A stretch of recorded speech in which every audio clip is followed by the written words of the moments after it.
Hello, welcome back. Disclaimer. This one's wild. This is an out there topic. This is strictly my opinion. So let's get into it. This one's going to sound a bit crazy, but hear me out because once I saw this possibility, I couldn't unsee it and I felt inclined to share it. I think corporate environments, yes, your desk job, your 9 to 5, your Teams messages and meetings that you have to do with these random bosses that don't really make sense.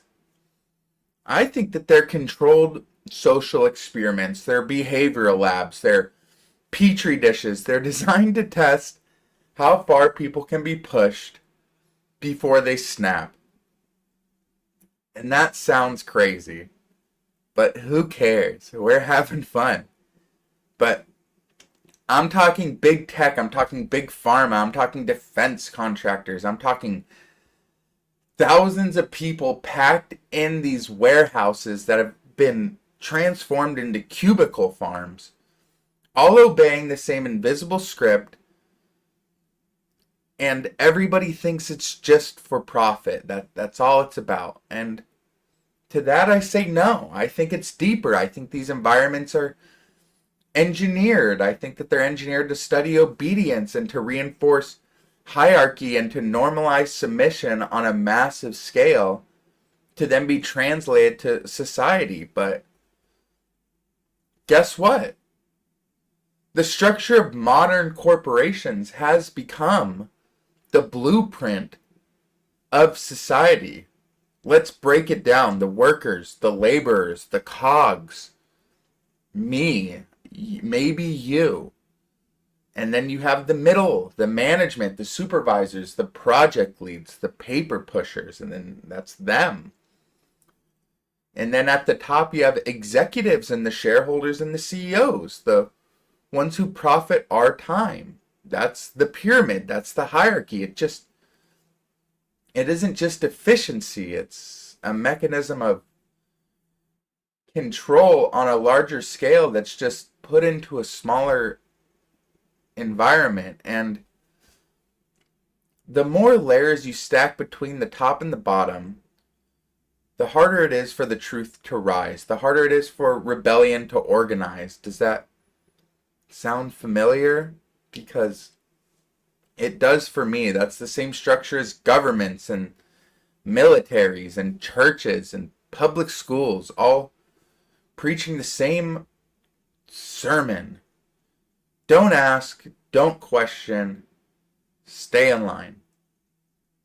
Because the second you raise your hand and ask, why does my manager make triple what I do when I do triple the work? You get labeled difficult, you get labeled problematic, you get labeled unprofessional, you get labeled replaceable, all these stupid corporate buzzwords to keep you down, or you just get fired. And that's not an accident. That's a system that we're taught from day one to obey structure and not to question it. In school, you have to ask for permission to go to the bathroom. And at work, you have to ask for permission to take a lunch break. If you take too long of a lunch break, then your manager comes up to you like, yeah, you're going to have to use PTO for that extra 30 minutes you took because you had to sit in traffic because everybody goes to lunch at the same time. We're conditioned to follow protocol. And we're conditioned to stray away from authorities being mad at us, to respect titles and not integrity, to chase quotas and reports, whether, I don't know what system you use for your reports, but metrics, over meaning and purpose. And then when someone speaks up and says, I don't think the big boys at the top are necessarily doing this right. I think that we can be more efficient. Then you get offboarded or fired. And no, sorry, I mean restructured or reduced or whatever politically correct word for firing somebody from the job is. But that's the corporate term. It sounds cleaner, but Because language is part of that control too. And I know that I'm just jumping from thing to thing to thing, and this video is sounding kind of manic, but that's okay. Because I'm just tired of hearing the regurgitated BS that is fed to me at these corporate places like, we're not employees, we're family, we're not firing you, we're transitioning your role to another company, or you're not underpaid, you're valued in other ways. And it's all just narrative management. It's psychological warfare and disguised in suits and ties and just dress codes. And they build a fake culture the same way governments fake build nationalism. It's ritual, it's buzzwords, it's fake heroes. They give you a pizza party instead of raises. They hang motivational posters saying, we can do this. And they post BS stuff on the front page of the website. So every time you open a browser, you have to look at, we're in this together. And all that while my rent is tripling. And we are in a society now where we worship these billionaires and these people who don't know what the average pencil pusher is doing. And while all that is happening, while you're sitting in your cubicle working, they track you.